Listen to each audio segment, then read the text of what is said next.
So do you have any concerns today about that? No, but I do believe that when one party feels so strongly about the issue, at the end of the day, you have to have confidence in the election.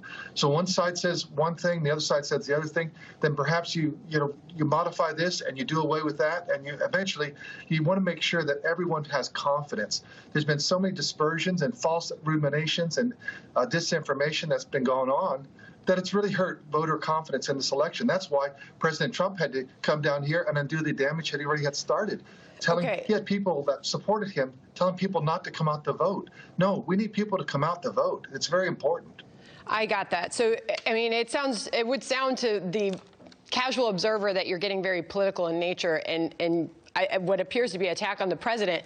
I'll ask you about that leaked phone call now that you had with the president, that you have gone on the record with one of my colleagues saying that you thought it was important to leak that phone call. Others might say that was a phone call with the president of the United States. His team is pushing back, saying that that was a confidential phone call. Why did you decide to leak that?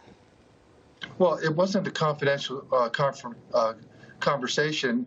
It was a phone call that I didn't really know what the outline of the meeting was. There was no preset meeting with lawyer to lawyer, but we did have our attorney on there since the Trump campaign has sued the governor of Georgia and also our office about the past election. And then he went on Twitter the next morning and divulged that we did have the conversation and, stated what his positions were, and they weren't factually supported. I corrected him on the phone call on Saturday, and obviously he last night said the same, pieces of disinformation, and that's why we had a press conference yesterday. He's continued to say that over 1,000 dead people voted in Georgia. It was only 2. Sir, you have gone on the record saying that you believe that your numbers will be supported in the court of law. So why did you go the avenue of leaking a phone call with the president? I mean, don't you worry about the precedent that sets? The president leaked that we had a phone call, and so when he did that, he wanted to make it public. He has 80 million Twitter followers, and I understand the power that he has behind him. We have 40,000. I get all that.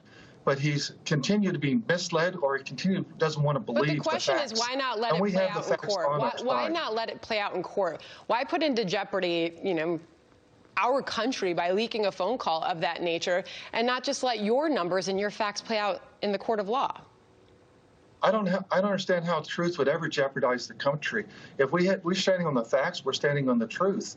And so we have the numbers here. If you want to come over here to our office, come on by. I have the numbers right in front, and we've actually posted them yesterday as part of our press conference.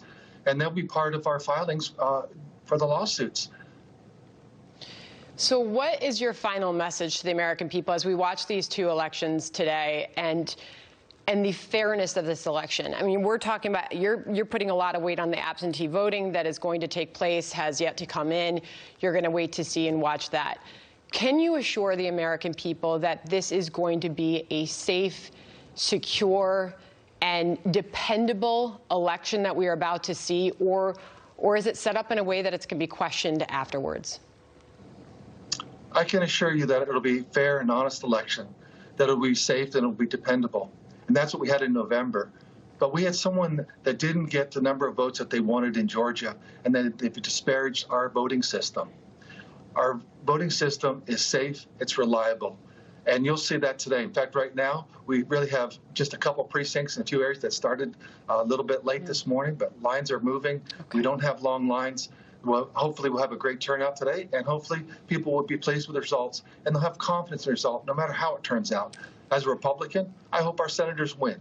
But as Secretary of State, my job is to make sure we have fair and honest elections, and that's what we've done in Georgia. High stakes there in your state and for the country. Sir, we appreciate you joining us this morning. Thank you very much.